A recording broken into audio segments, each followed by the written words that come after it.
पानी में छवि मैं देखूं खरी खरी, बालों में लगा के कलियां बरी बरी, लगा के कलियां बरी बरी हो। पानी में छवि मैं देखूं खरी खरी, फिर बनूं आप ही बेकरार, कोई नहीं है फिर भी है मुझको, क्या जानूं किसका इंतजार हो, क्या जानूं किसका इंतजार, ये भी न जानूं लहरा के आंचल किसको पुकारे बार बार हो, क्या जानूं किसका इंतजार। गुड इवनिंग, कैसे हो आप सब? I hope all of you are doing well, doing great, doing something new, है ना? जी हाँ, मेरा नाम है कल्पना और मैं फिर से हाजिर हूँ अपने इस चैनल पे एक नई कहानी के साथ, जिसमें है बहुत सारा ड्रामा, बहुत सारा हंगामा, बहुत सारे moral and at the end happy ending. आज की कहानी एक गुरु की है और उनके बहुत सारे शिष्यों की है। एक दिन गुरुदेव ने सारे शिष्यों से अलग अलग तरह की परीक्षाएं ली। नैतिक शिक्षा की परीक्षा, भौतिक शिक्षा की परीक्षा, आध्यात्मिक शिक्षा की परीक्षा, पर एक ऐसी परीक्षा ले डाली जिसमें सारे छात्र अनुत्तीर्ण हो गए, मतलब फेल हो गए। अब गुरुदेव को बहुत दुख था कि ऐसा कैसे हो गए, मेरी शिक्षा फेल कैसे हो गई। गुरुदेव ने क्या किया जानना चाहेंगे ना आप? तो पूरी वीडियो को देखिए, स्किप मत कीजिए, क्योंकि कहानी तभी समझ में आती है जब हम उसको शुरू से अंत तक सुने। बीच में छोड़ देंगे तो कहानी समझ में नहीं आती है। अगर आप लोगों को मेरा चैनल देखना अच्छा लगता है, मेरी कहानियाँ अच्छी लगती हैं, तो प्लीज़ मेरे चैनल को सब्सक्राइब कर लीजिए और बेल आइकॉन भी दबा दीजिए। कमेंट बॉक्स में भी लिखा करें कि आप लोगों की और क्या ख्वाहिश है और क्या चाहत है, कौन सी कहानियाँ अच्छी लगती हैं, कौन सी कहानी सबसे अच्छी लगी। बहुत सारी चीज़ें हैं ना, लिख सकते हैं, जिससे मुझे थोड़ा मोटिवेशनल अप्रिसिएशन मिलता है ना? तो चलिए मेरी कहानी को सुनिए और एंजॉय कीजिए। एक समय एक गुरु हुआ करते थे। उनके आश्रम में लगभग 500 छात्र पढ़ा करते थे। गुरु को अपने शिष्यों पर, अपने छात्रों पर बहुत गर्व था।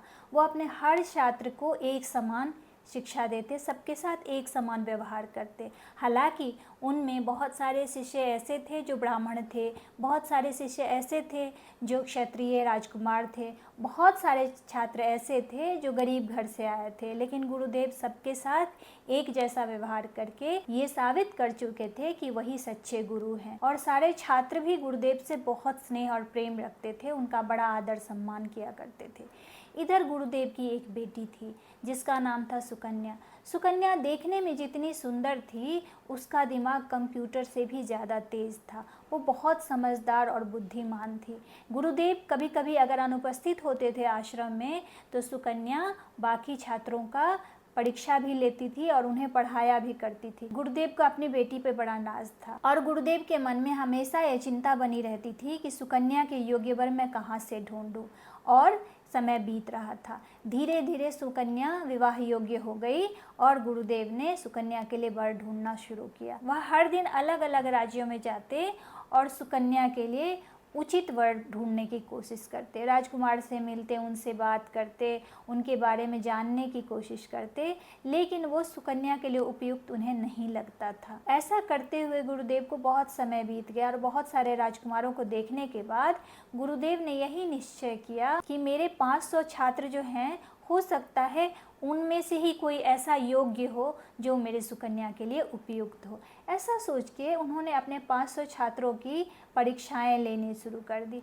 हर दिन वो अपने छात्रों से कुछ न कुछ नया करने को कहते और सारे छात्र इतने गुणवान थे, इतने लायक थे कि गुरुदेव जो भी कहते वो हूबहू ऐसा करके दिखा देते थे। अब गुरुदेव के सामने बड़ी समस्या थी कि कौन सा वर है जो सुकन्या के लिए उचित है। गुरुदेव हर दिन एक नई परीक्षा लेते और उस परीक्षा में सारे छात्र उत्तीर्ण हो जाते। गुरुदेव को समझ में ही नहीं आता कि इन 500 छात्रों में से कौन सा वो एक है जो मेरी सुकन्या के लिए उपयुक्त होगा। एक दिन गुरुदेव ने अपने सभी छात्रों को अपने पास बुलाया और बोलने लगे कि मैं सुकन्या के लिए एक उपयुक्त वर की तलाश कर रहा हूँ। मुझे लगता है कि आप सब में से ही वो कोई एक है जो मेरी सुकन्या के लिए उपयुक्त होगा, इसलिए मैं आप सबकी एक परीक्षा लेना चाहता हूँ।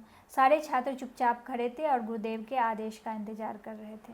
तो गुरुदेव ने कहा, विवाह करने के लिए धन, कपड़े और वस्त्र की आवश्यकता होती है, जो मेरे पास है नहीं। तो मैं चाहता हूँ आप सब अपने अपने नगर को जाएं और वहाँ से कुछ धन, कपड़े और गहने लेके आएं। जिसके पास जो हो वो लेके आए। ऐसा कोई बंधन नहीं है कि तीनों चीज़ लाना है, लेकिन एक बात का खास ख्याल रखना होगा कि ऐसा करते हुए आपको कोई देखे ना। सारे छात्रों ने ये बात सुनी और गुरुदेव का आशीर्वाद लेके अपने अपने नगर और राज्य को चले गए और सभी के सभी 1-2 दिन में वापस आश्रम को लौट आए। लेकिन उसमें से एक लड़का था सदवीर, जिसे आने में 3 दिन लग गया। जब सब लोग आ गए तो गुरुदेव ने फिर से सबको अपने पास बुलाया और बारी बारी से सबको उठा के बुलाने लगे। और सबसे पहले जिसे बुलाया उसको उन्होंने पूछा कि तुम क्या लाए हो अपने नगर से।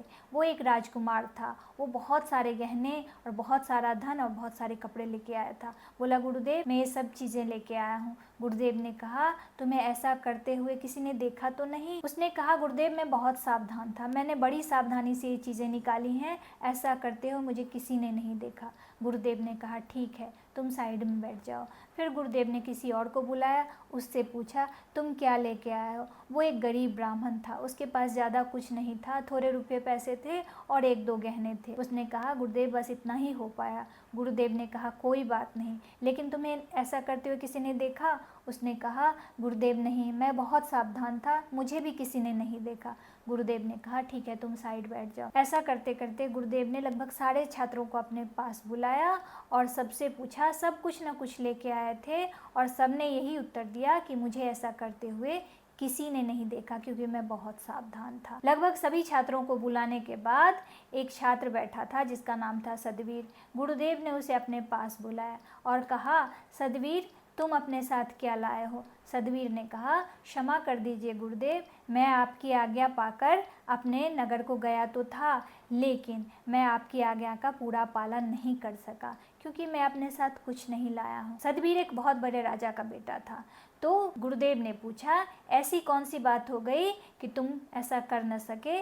तो सदवीर ने कहा, गुरुदेव जब मैं पहले दिन सबकी आंखों को बचा के गहने कपड़े लेने की कोशिश करने लगा तो मैंने देखा कि 2 लोग मुझे देख रहे हैं, तो मैंने उस दिन उसे छोड़ दिया। मैं अगले दिन का इंतज़ार करने लगा। अगले दिन मैं फिर से उठा और गहने और कपड़े लेने की कोशिश करने लगा, तो अगले दिन भी मैंने देखा 2 लोग मुझे देख रहे हैं। तो गुरुदेव ने कहा, तो फिर क्या किया तुमने? तो सदवीर ने कहा, मैंने तीसरे दिन का इंतज़ार किया और तीसरे दिन जब मैं लेने गया तो मैंने देखा फिर से मुझे 2 लोग देख रहे हैं, इसीलिए मैं आपकी आज्ञा का पालन न कर सका, मुझे माफ़ कर दीजिए। गुरुदेव ने कहा, ऐसे कौन से 2 लोग थे जिनकी नज़रों ने तुम्हारा पीछा करना नहीं छोड़ा? सदवीर ने कहा, गुरुदेव एक तो मैं स्वयं था, मैं अपनी ही आंखों से सब कुछ देख रहा था, और दूसरा वो परमात्मा जो मुझे हमेशा देख रहा था, और आपकी आज्ञा थी कि जब भी मैं कुछ लूँ मुझे कोई न देखे, तो मैं ये कैसे कर सकता था, इसीलिए मैं खाली हाथ वापस आ गया।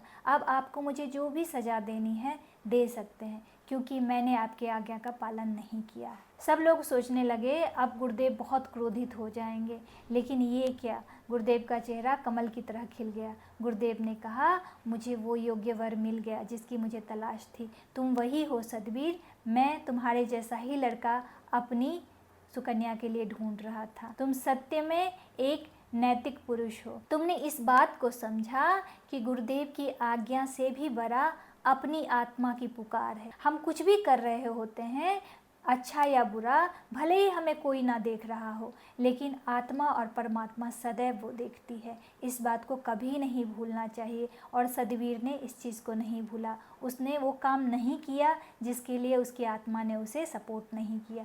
तो देखा आपने, इसी तरह हमें भी अपने नैतिक मूल्यों को समझना चाहिए।